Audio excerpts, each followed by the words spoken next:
और भक्ति पथ के संवर्धक, वैष्णव कुलभूषण, सनातन धर्म ध्वज वाहक, जन जन तक भक्ति का संदेश पहुंचाने वाले अस्मदाचार्य परम पूज्य जीएफ स्वामी जी के चरणों में साष्टांग प्रणिपात करते हुए आप सबके भाग्य की मैं सराहना कर रहा हूँ। इस संसार के अंतर्गत कहने सुनने को मिलता था कि अंतरिक्ष में आग लगी, बरसन लगे अंगार, जो ये संत न होते तो जर मरता संसार। दोपहर में जब यहाँ आपके पावन पंडाल में दास आया, कितनी गर्मी थी, कितनी लू, और अभी कैसी सुंदर सुहावना सनई सनई मधुर शीतल बयार चलने लगी। ये संत का प्रभाव होता है, संत का स्वभाव होता है। स्वामी जी सहज संत, सहज भगवंत, इस कली के साक्षात रामानुजाचार्य स्वामी जी महाराज के रूप में ही अवतरित हुए हैं। जान करके आश्चर्य होगा, सतयुग की पूरी बात मुझे याद नहीं, लेकिन पढ़ने को मिला नहीं। वर्षों तक यज्ञ का आयोजन हुआ, यह तो मिला पढ़ने के लिए, सुत जी के माध्यम से सुनने को मिला, लेकिन 1000 यज्ञशाला एक जगह बना हो और गंगा जी के पेट में बना हो, यह पढ़ने को नहीं मिला। यह मुझे देखने को मिला 2017 में आरा में स्वामी जी के द्वारा किया हुआ यज्ञ आपने सुना होगा, देखा होगा। और अभी अभी पिछले महीने की बात बताऊं, कभी 1 यज्ञ, 2 यज्ञ, 3 यज्ञ की बात मैंने सुनी, लेकिन 6 यज्ञों का जल यात्रा, शोभा यात्रा एक दिन हो विभिन्न जगहों पर और सभी में स्वामी जी उपस्थित हो, यह चमत्कार इस बार मुझे आपके गांव में ही देखने को मिला है। 6 जगह उपस्थित रहे। औरंगाबाद के आसपास आपने सुना होगा, पिक्चर में इसी तिथि से जग शुरू हुआ था, 20 तारीख से 23 को जलभरी हुआ, शायद आपके अभी 23 को जलभरी है। 6 जगह हुआ जलभरी। ऐसे जगह पर यह दास भी गया था। स्वामी जी के भगवंत स्वरूप को मैं निवेदन कर रहा हूं कि बस इतना सा एक कुंड है, पानी लोग निकालते जा रहे हैं, जो कहते हैं पानी वो घटता उठता नहीं है। ये भगवानपुर में बगल में औरंगाबाद जिला में आपको देखने को मिला, पहाड़ की तराई में। मैं तो धन्य हो गया देख करके, क्या परमात्मा नारायण की व्यवस्था बनी हुई है। वो भगवान हमारे बीच में पधार चुके हैं। स्वामी जी की कृपा है इस घोसिया गांव पर। सारी व्यवस्था, सारी चिंताएं अपने पर ले लिया, लेते ही रहते हैं। ये हम अभागे भक्त हैं जो समझते हैं कि हम कर रहे हैं। ना ना, हम करने वाले नहीं है, करन करावन कोई और है, वो और कोई नहीं। ये स्वामी जी ही हैं जो एक एक जीव को 31 तक आप चाहेंगे यज्ञ कराना अपने गांव में, आपको समय मिलने वाला स्वामी जी का नहीं है। इतने कम समय में घोसिया गांव को यज्ञ का स्वामी जी ने समय दे दिया। निश्चित रूप से आप सबका श्रद्धा का, आप सबका आस्था का, आप सबका स्वामी जी के प्रति प्रेम का, आप सबके प्रति सनातन धर्म के लगाव का यह स्वभाव है कि सहज ही स्वामी जी का समय आपको मिल गया। अब निराकार नहीं, साकार रूप में स्वामी जी का दर्शन हम करेंगे। और श्रीमद् भागवत सप्ताह यज्ञ का शुभारंभ आज से ही हो रहा है। अनुकूलता प्रतिकूलता कुछ नहीं, ये मन का बनावट है, ये स्वभाव है। संत के अंतर्गत सत्य संकल्प अगर हो जाता है तो सारी प्रतिकूलताएं अनुकूलता में बदल जाती है। यह कथा कहानी की बात मैं नहीं कहता, कई जगहों पर स्वामी जी के प्रताप को दर्शन करने का इस दास को अवसर मिला है। यह जीव बड़ा भाग्यशाली है कि स्वामी जी की अहेतु की कृपा इस दास पर है। परिणाम स्वरूप अब शेष जीवन दास का जो बचा हुआ है वो आत्म कल्याण के मार्ग में स्वामी जी की प्रेरणा से लग रहा है। जिस शरीर से हम सुन रहे हैं, जिस शरीर से हम बोल रहे हैं, इसका कोई गारंटी दे सकता है क्या कि अभी निकला हुआ श्वास हमारा लौट करके वापस आएगा? क्या मैं कह सकता हूं कि अभी मैं बोल रहा हूं पल भर में मैं बोलता रहूंगा? ना, शास्त्र का सारांश है, संतों का अनुभव है, इस शरीर से कच्चा सौदा दुनिया में कोई नहीं बना है। कच्चा सौदा, साग से कच्चा सौदा कोई हो नहीं सकता है। लेकिन साग को भी जो आज व्यवस्था बन गई है, उस व्यवस्था के तहत 24 घंटा, 48 घंटा, 100 घंटा, 2, 4, 5 दिन आप रख सकते हैं संभाल कर फ्रिज में। और भी अन्न भंडारण की प्रक्रिया बनी हुई है, 2-4 वर्ष आप रख सकते हैं। लेकिन ये श्वास हम ले रहे हैं और जब हम छोड़ रहे हैं, अर्थात रेचक और पूरक कुंभक की जो क्रिया चल रही है, मुझे नहीं लगता है कि कोई कह सकता है कि छोड़ा हुआ श्वास पुनः लौट कर आएगा कि नहीं आएगा। इस इतना कच्चा कोई सौदा नहीं है। इसके संबंध में संत कहते हैं, बड़े भाग्य मानुष तन पावा, सुर दुर्लभ सद ग्रंथ न गावा। ये बात ठीक नहीं बैठती है। इतना कच्चा सौदा, प्योरली टेम्पोरी, एकदम से अस्थाई है, जिसका पल की भी गारंटी नहीं है। अब पल की भी गारंटी नहीं है और उस पर इतना अहंकार, इतना घमंड किस बात के लिए? क्या गया हुआ श्वास लौट करके कोई लेगा? संत कहते हैं विचारणीय बिंदु है। जब छोटा था तो बतलाया गया, जब छोटा था तो बतलाया गया धरा धाम सत्य है। जब जवानी आई तो बतलाया गया धरा धाम सत्य है। जब तरुणाई आई तो बतलाया गया अर्थ और काम सत्य है। अब पिंजरे का पंछी जब उड़ चला तो बतलाया गया राम नाम सत्य है। किसको समझा रहे हैं, किसको सुना रहे हैं? क्या हमारे बीच जो खड़ा है, जो बोल रहा है, उसके सामने कह सकते हैं राम नाम सत्य है? किसी के दरवाजे पर जाकर राम नाम सत्य कहने की हिम्मत है? लेकिन अब उसको सुना रहे हैं जो सुनने वाला नहीं है, जवाब देने वाला नहीं है, उठकर चलने फिरने वाला नहीं है, क्योंकि सुला करके उसे जोर से बांध दिया है, जोर जोर से बांध दिया है, अचार के कंधों पर चढ़ा हुआ है। ये स्थिति समाज की, ये स्थिति मानव की, ये स्थिति हम इंसान की बनी हुई है कि जीवन भर अकरणीय कार्यों को करते रहते हैं, करणीय को सुनते तक भी नहीं है।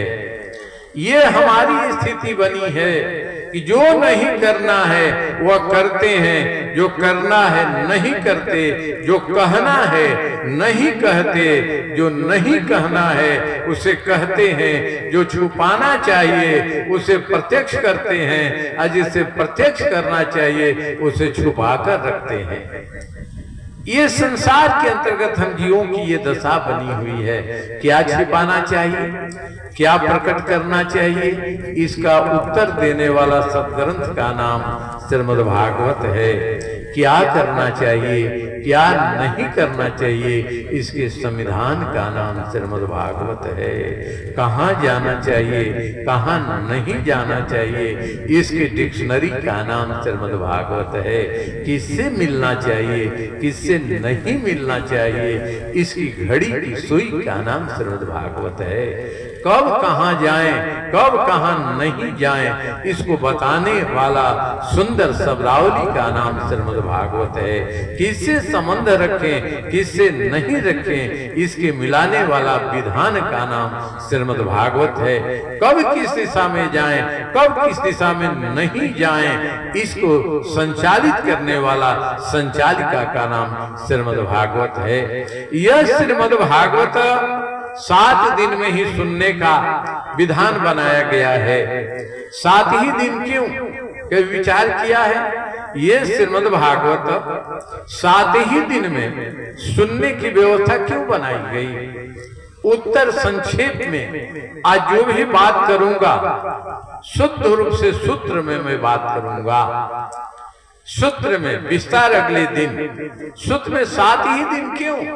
विचार कीजिए। उत्तर साफ है कि दुनिया में जितने लोग जन्म लिए हैं, जितने लोग जन्म लेंगे, जितने लोग मरे हैं, जितने लोग मरेंगे, वो 7 ही दिन में सब काम होता है। इसलिए 7 ही दिन इसके लिए परंपरा बनाई गई है। मतलब उठ जाग मुसाफिर भोर भई, उठो जागो, सोने का समय नहीं है। यह जगाने वाले सदग्रंथ का नाम श्रीमद् भागवत है। कहा कि देखो 7 दिन 7 दिन 7 दिन 7 दिन ये बीतता रहेगा, चलता रहेगा। कब संभलोगे, कब संभालोगे? उठो जागो, सोने का समय नहीं है। ऐसी व्यवस्था करो कि पुनः पुनः हमें इस व्यवस्था में नहीं आना पड़े। 7 दिन की व्यवस्था से परे हम हो जाएं। पुनरपि जननम पुनरपि मरणम पुनरपि जननी जठरे शयनम। आज शंकराचार्य भगवान ने कहा कि देखो बार बार माँ की गुच्छी में आना, उल्टा लटकना, मलमूत्र के बीच में पड़ा रहना, कितनी प्रतिकूलताएं होती हैं। पुनः पुनः जन्म लेंगे, पुनः पुनः मरेंगे, ये कब तक चलता रहेगा? जबकि आज का विज्ञान भी कहता है कि जब जीव जन्म लेता है तो एक साथ किसी व्यक्ति को 36 भिक्षुओं को डंक मराया जाए, जितना विष पर चढ़ेगा, जितना कष्ट होता है, उतना उस बच्चा को माँ के गर्भ से बाहर आने में कष्ट होता है। विज्ञान कह रहा है।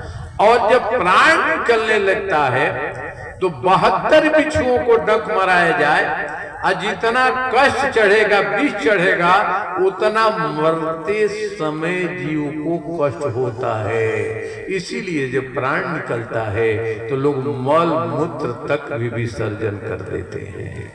क्यों? पुनरपि जननम पुनरपि मरणम पुनरपि जननी जठरे शयनम। अरे भाई, कब तक ये काम चलता रहेगा? आज शंकराचार्य ने कहा मेरे पास एक उपाय है। ये नया उपाय नहीं है, यह वो उपाय है जो जगत जननी जगदम्बा भुवनेश्वरी मातेश्वरी ने भूत भावन भोलेनाथ से पूछा था कि संसार में क्या करना चाहिए, क्या नहीं करना चाहिए, क्या सत्य है, क्या असत्य है, क्या करणीय है, क्या नहीं करणीय है, साकार क्या है, सपना क्या है, अपना क्या है, पराया क्या है। शंकर भगवान ने कहा हे जगदम्बा, बहुत क्या मैं बतलाऊं, मेरा अनुभव अपना खास है। सुनी सुनाई बात में नहीं, पढ़ी पढ़ाई बात नहीं, मैं अपना अनुभव कहता हूँ। सुनो हूँ माँ, कहो हूँ मैं अनुभव अपना। This is my experience. केवल ये पढ़ी पढ़ाई बात नहीं है, ये मेरा एक्सपीरियंस है, एक्सपेरिमेंट भी मेरा है, ये प्रयोग भी है। सुनो हूँ माँ, कहो हूँ मैं अनुभव अपना। क्या सत्य है, क्या सत्य है? सूत्र दिया, सत्य हरि भजन ये भगवान का भजन ही सत्य है। और सपना क्या है?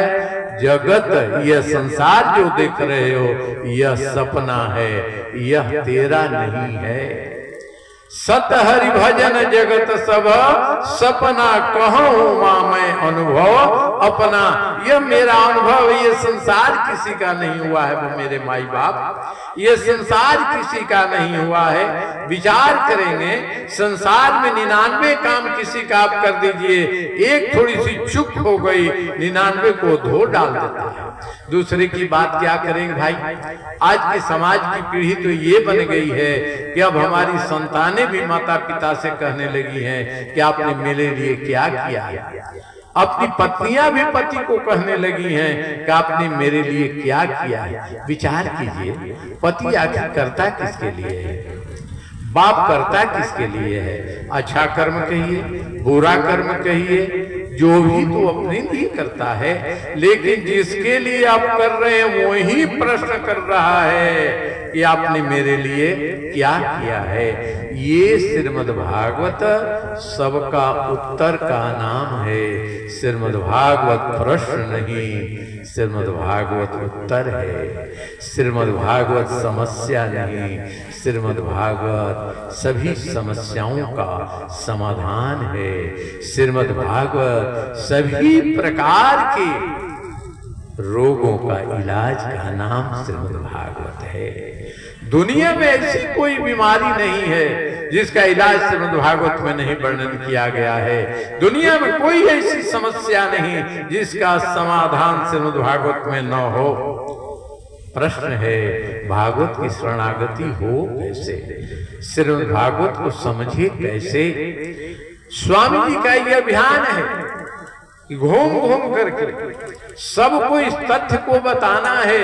अरे भैया, बहुत गई, थोड़ी बाकी है। चेत चेत, समझो, संभालो। बनारस के चौराहे पर कबीर साहब कहा करते थे, चेतु रे मन चेतु, नहीं तो बकरी चर जाई खेत। ये जो जीवन का खेत है, बकरी कभी भी चर सकती है, हरियाली को नष्ट कर सकती है। इसलिए चेतना है, समझना है, बूझना है। और यह पद्धति है, यह प्रक्रिया है, यह प्रोसेस जो है, यह प्रोग्राम है, जो पॉलिसी है, उसी का नाम श्रीमद् भागवत है। Shrimad Bhagavat means the good policy, good programme to develop humanity. Not only this is the preparation of the life, but this is the preparation of the death also. मतलब यह श्रीमद् भागवत केवल जीवन की तैयारी का ही नाम नहीं है, बल्कि मरने की तैयारी का भी नाम श्रीमद् भागवत है। प्रमाण, उदाहरण राजा परीक्षित का उदाहरण है। मरने की तैयारी, जीवन भर हम जीने की तैयारी करते रहते हैं, लेकिन जब जीने का समय आता है तो मर जाते हैं। तो क्यों ना हम मरने की तैयारी करते रहे? मैं एक बात बताऊं, मरने की तैयारी कैसे करनी चाहिए। सन 68 की बात है। इलाहाबाद विश्वविद्यालय का शोध छात्र विद्यार्थी हुआ करता था। दिल्ली का कार्यक्रम चल रहा था, पीएचडी 65 में समाप्त हो चुका था। डोंगरे जी महाराज और देवरहुआ बाबा झूसी में रहा करते थे। प्रबोधन ब्रह्मचारी श्रीमद् भागवत का हिंदी उल्था कर रहे थे, नौका से नीचे नहीं उतर रहे थे। संजोग से दास को उस लिपि को लिखने का अवसर मिला है। उस समय देवरहुआ बाबा से एक व्यक्ति ने प्रश्न किया, ये जीवन मरण की बाबा तैयारी की बात भागवत क्या कहता है, समझ में नहीं आती। कहा ठहर जाओ। डोंगरे जी महाराज भी वहां आ गए और ब्रह्मचारी जी भी आ गए। जिन हस्तियों का नाम लेता हूं साक्षात परमात्मा तत्व से विभूषित ये शक्तियां थी। कहा देवरहुआ बाबा, डोंगरे जी से पंडित जी कहो तो कहा गुरुजी आपके सामने मैं क्या कहूँ? प्रभुदत्त ब्रह्मचारी जी कहेंगे। प्रभुदत्त ब्रह्मचारी ने कहा कि आपके रहते मैं क्या कह सकता हूँ? डोंगरे जी महाराज ने कहा जब कहते हैं तो आशीर्वाद दीजिए कि जो आप चाहते हैं वही बात मैं कह सकूं। काका हो कहा कि एक समय की बात है, एक बड़ा सुंदर राज्य था। उस राज्य का बड़ा एक सुंदर नियम था। नियम क्या था कि एक साल के लिए सर्वसम्मति से जो व्यक्ति चाहता था उसे राजा बना दिया जाता था। सभा होती थी, सर्वसम्मति से निर्णय होता था और राजा बना दिया जाता था और साल भर के बाद उनका समापन हो जाता था। कुछ समय बीत गया। अब वर्षों बीत जाने के बाद उस गांव में कितना भी जबरदस्ती बनाने की बात है कि आप राजा बन जाइए, कोई राजा बनने के लिए तैयार नहीं होता था। कहा कि हम भिखारी ही रहेंगे, रंग ही रहेंगे, राजा हम बनेंगे नहीं। डोंगरे जी महाराज से प्रभुदत्त ब्रह्मचारी ने कहा महाराज आखिर ये राजा बनने से गांव वाले सब, राज्य के लोग सभी इनकार क्यों करने लगे? कहा कि देखो बात ऐसी थी, उस गांव के राज्य का नियम ये था कि राजा बना दिया जाएगा, साल भर तक वो राजा बने रहेंगे। और ये गांव के बगल में नदी देख रहे हो, इस नदी के बगल में एक जंगल है और जंगल में बड़े बड़े खूंखार जीव रहा करते हैं, हिंसक जीव रहते हैं। जैसे ही 365 दिन पूरा होता है राजा जी का, उस राजा जी को जंगल में छोड़ दिया जाता है और सभी हिंसक जीव जय जय सीताराम का कर जाते हैं। ये सब गांव वालों को पता चल गया, राजा तो हम बन जाएंगे, 365 दिन राजा हम रहेंगे, लेकिन अगले वर्ष मुझे धरातल पर रहने को नहीं मिलेगा। अच्छा है, नमक रोटी खाएंगे, राम का नाम लेंगे, हम राजा बनेंगे होनेंगे नहीं। अब वर्षों से गद्दी खाली, किसे बनाया जाए? एक पंडित जी जा रहे थे, गांव वालों ने कहा पंडित जी को राजा बना दिया जाए, कमजोर आदमी है, बना दिया जाए इन्हें। पंडित जी ने कहा राजा क्यों बनाना चाहते हम? क्या इतने सारे लोग, इतनी भीड़ भरी हुई है, इसमें कोई राजा नहीं बनेगा? इतने सारे लोग हैं, राजा बनने के लिए तो मार पड़ती है, राजा कोई क्यों नहीं बनेगा? कहा कि नहीं बनना चाहता है बाबा, आप हमारी प्रार्थना स्वीकार कर लें, राजा बन जाइए। कहा ठीक है, राजा बनेंगे तो क्या नियम है आपका? कहा कि 1 वर्ष तक आप राजा रहेंगे। ठीक, इसके बाद क्या होगा? कहा कि इसके बाद जो जो आप चाहेंगे सब आप 1 साल तक करेंगे, कोई रोक टोक नहीं होगा। पक्का? एकदम पक्का, आपके हाथ में राज होगा, जिधर मन करे जो काम करना करें, जिसको समाप्त करना हो, जिसको उठाना हो, जिसको ढाहना हो, जो करना हो आप करेंगे, कोई रोकेंगे नहीं। पक्का? तो फिर क्या होगा? साल बीत जाएगा तो? कहा कि साल बीत जाएगा महाराज, उसी डर से यहाँ कोई राजा नहीं बनना चाहता है। क्या क्या देखिए, नदी देख रहे हैं, बढ़िया जल है, इसमें कल कल छल छल निनाद करते हुए श्वेत जलकण चल रहा है, बहुत बढ़िया स्नान करने लायक है। कहा ये तो है महाराज, आगे की बात समझिए। कहा उस पार देख रहे हैं, हाँ बड़ा हरा भरा जंगल है, बढ़िया जंगल है। कहा बढ़िया तो है, लेकिन वो आगे की स्थिति सुनिए, उसमें बड़े बड़े खूंखार जीव रहते हैं। आज जब 1 साल पूरा हो जाता है राजा भगवान का, तो उसी जंगल में हम लोग जबरदस्ती ठेल देते हैं और वो सब जानवर हिंसक आकर के उन्हें स्वाहा कर जाता है। कहा कि बस इसलिए कोई राजा नहीं बनना चाहता है। मन में पंडित जी ने सोचा यह नश्वर शरीर है, क्षण भंगुर है, क्या हमको कौन राजा बनाएगा? महाराज जी लोग कहते हैं तो महाराजा बन जाऊं मैं, क्या लगता है इसमें? कहा ठीक है। कहा कि अभिषेक होगा मेरा? कहा कि हाँ। राजा बना दिया, अभिषेक हुआ। कहा कि अब बात पक्की हो गई, मैं राजा हो गया ना। पंडित जी को लगा कि नाटक तो नहीं कर रहा है सब। कहा कि नहीं, पक्का हो गया, राजा बन हो गए। अब सिंहासन पर बैठाया, कहा कि मैं राजा हो गया हूँ। कहा कि हाँ, सपना नहीं ना? ना महाराज, सकार एकदम से राजा आप बन गए। तब क्या होगा? जो जो मैं कहूँगा लागू होगा, एकदम से पक्का, जो जो मन करे सब लागू होगा। अब पक्का ना? सब ने कहा, हाथ उठाइए, सब ने कहा। कल से उन्होंने कहा ठीक है। कल से उन्होंने आदेश दिया कि इस राज्य के अंतर्गत कोई भूखा नहीं रहना चाहिए, कोई बीमार नहीं रहना चाहिए, इत्यादि इत्यादि सुंदर काम करते। एक हफ्ता तक जय जयकार इनका होने लगा। कोई घर ऐसा नहीं हो भजन आरती नहीं होनी चाहिए, किसी का घर नहीं हो ऐसा जिसके घर में तुलसी का चबूतरा न हो, किसी का घर नहीं हो जिसके घर में गाय नहीं हो, किसी का दरवाजा नहीं हो जिसके दरवाजे पर शमी का वृक्ष नहीं हो, किसी का घर का आंगन के सामने ऐसा नहीं हो जहां ओला का वृक्ष नहीं हो, कोई मोहल्ला ऐसा नहीं हो जहां विष्णु भगवान स्वरूप केला की गांच नहीं हो, उसकी पूजा नहीं होती हो। गांव में चकाचक हो गया। कहा कि ये तो राजा बड़े पंडित जी है ना, भले राजा महाराज आज बने हैं, महाराज जी तो जन्मना होते हैं ये लोग का। सब होने लगा। अब 3 महीना बीत गया।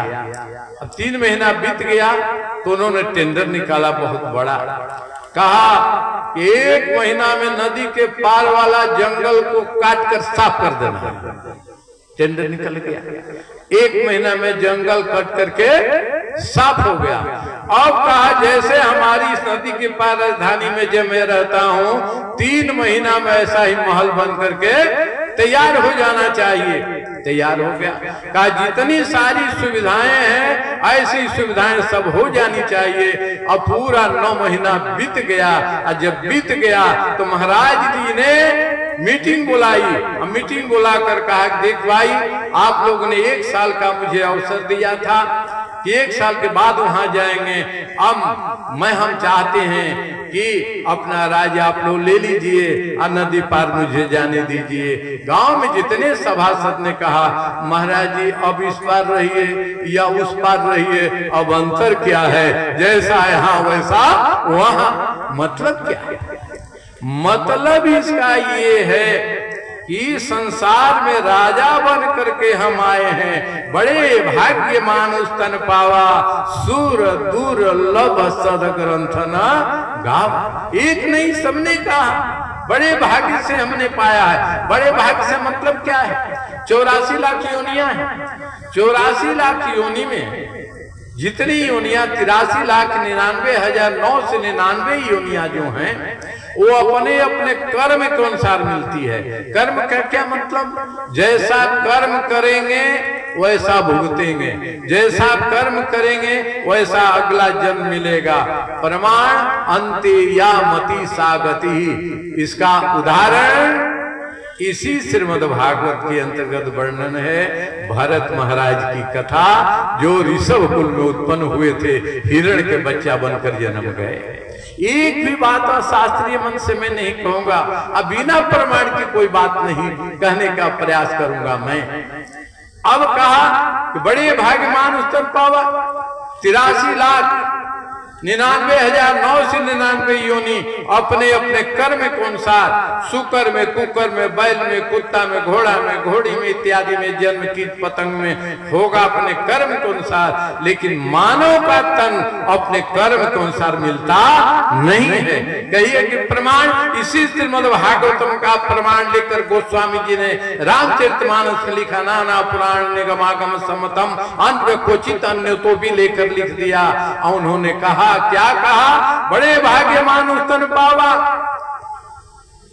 गोस्वामी जी ने कहा कर्म प्रधान विश्व करी राज, जो जस करहि तस फल चाह। छिपा कर नहीं कहा, सब कुछ कहा। तब ये मानव का तन हमारे कर्म से नहीं मिलता है। मानव का तन गुरु और गोविंद की अहेतु की कृपा का फल होता है। प्रमाण इसका कब ही कर करुणा कर देहि देत हेतु विनीस स्नेही। जब परमात्मा नारायण का, जब गुरु गोविंद की कृपा होती है तब मानव का यह शरीर हमें मिलता है। तो मानव का शरीर मिला कर्म से नहीं, ये परमात्मा की कृपा से मिला। तो परमात्मा की कृपा से ये तन जब मिला तो क्या परमात्मा को निराश करना चाहिए? जब मां की गुच्छी में थे तो हमने वादा किया था संकल्प लिया था, हे नारायण मुझे बाहर निकालो, जब बाहर आऊंगा तो तेरा भजन मैं करूंगा। लेकिन बाहर आते ही जब से जीव भये संसारी, संसार बनाने वाला छूट जाता है, संसार में लिपट जाते हैं। श्रीमद् भागवत का ये संकेत है जियो, संसार वालों को बहुत खुश करने की कोशिश आपने की, लेकिन संसार वाले आपसे प्रसन्न नहीं हुए। दुनिया में रहने वालों के लिए दुनियादारी सुंदर व्यवहार को आपने संपन्न किया, लेकिन दुनिया वाले खुश नहीं हुए। दुनिया वालों के लिए बहुत आपने रोया, फिर भी दुनिया वाले आपसे प्रसन्न नहीं हुए। अब समय आ गया है, संसार नहीं संसार बनाने वाले के लिए रो, दुनिया के लिए नहीं। दुनिया जिसने बनाई है उससे मिलने का प्रयास करो। दुनिया के लिए बहुत करके देख लिया, दुनिया बनाने वाले के लिए कुछ कर देख लेना।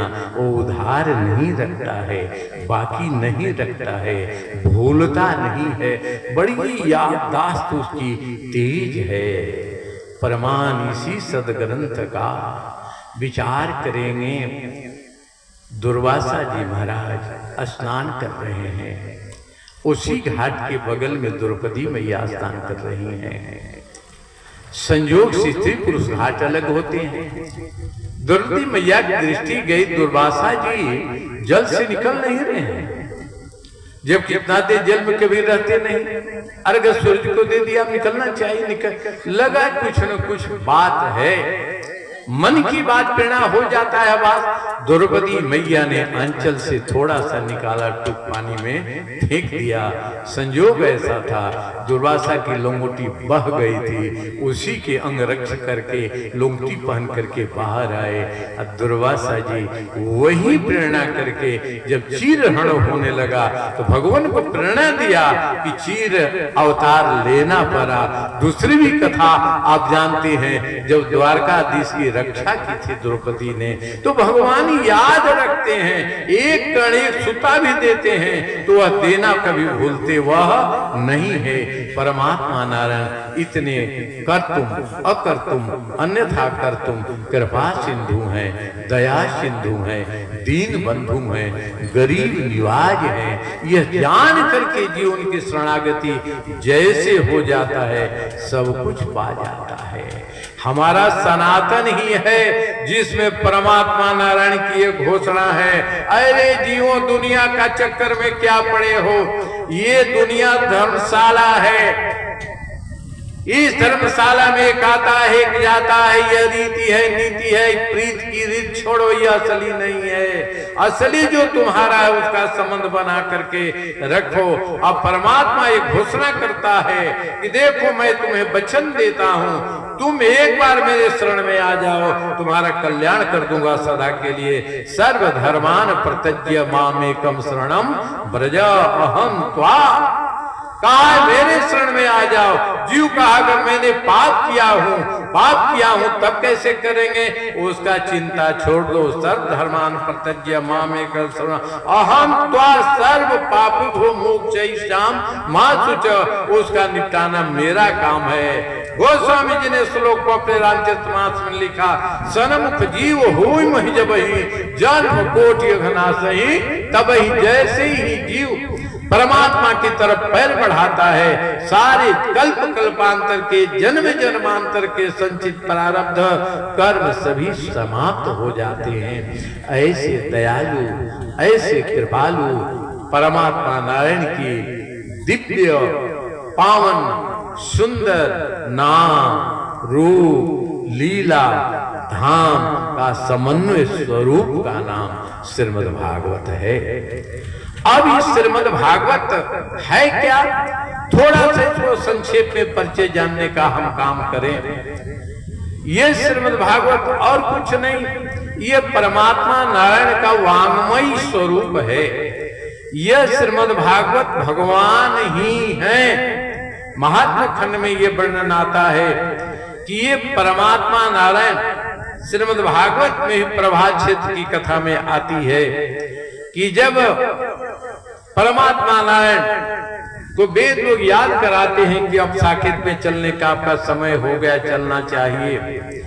उस समय उद्धव स्वामी जी महाराज कहते हैं कि महाराज कली का आगमन हो गया है, आप यहाँ से जा रहे हैं, इस कली काल में ही आपकी जरूरत है, आप छोड़कर हमें जा रहे हैं, तो इस कली के जीवों का निस्तार कैसे होगा, कली के जीवों का विस्तार कैसे होगा, कली के जीवों का उद्धार कैसे होगा। कली के जीव जब भटक जाएंगे, अटक जाएंगे, लटक जाएंगे, उनको संभाल कौन करेगा। द्वारकाधीश भगवान ने उद्धव जी को समझाते हुए कहा, हे उद्धव जी चिंता मत कर, जिन बातों को मैं किया हूँ वह जिस चीज को मैं नहीं किया वह भी ये श्रीमद् भागवत पूरा करेंगे। देखते देखते परमात्मा नारायण अपनी पूरी ऊर्जा श्रीमद् भागवत में संपुष्टित कर दिया। बोलिए श्रीमद् भागवत भगवान की जय। ऐसे श्रीमद् भागवत की दिव्य 7 दिनों में कथा हम सब श्रवण करने वाले हैं। ये श्रीमद् भागवत का परिचय थोड़ा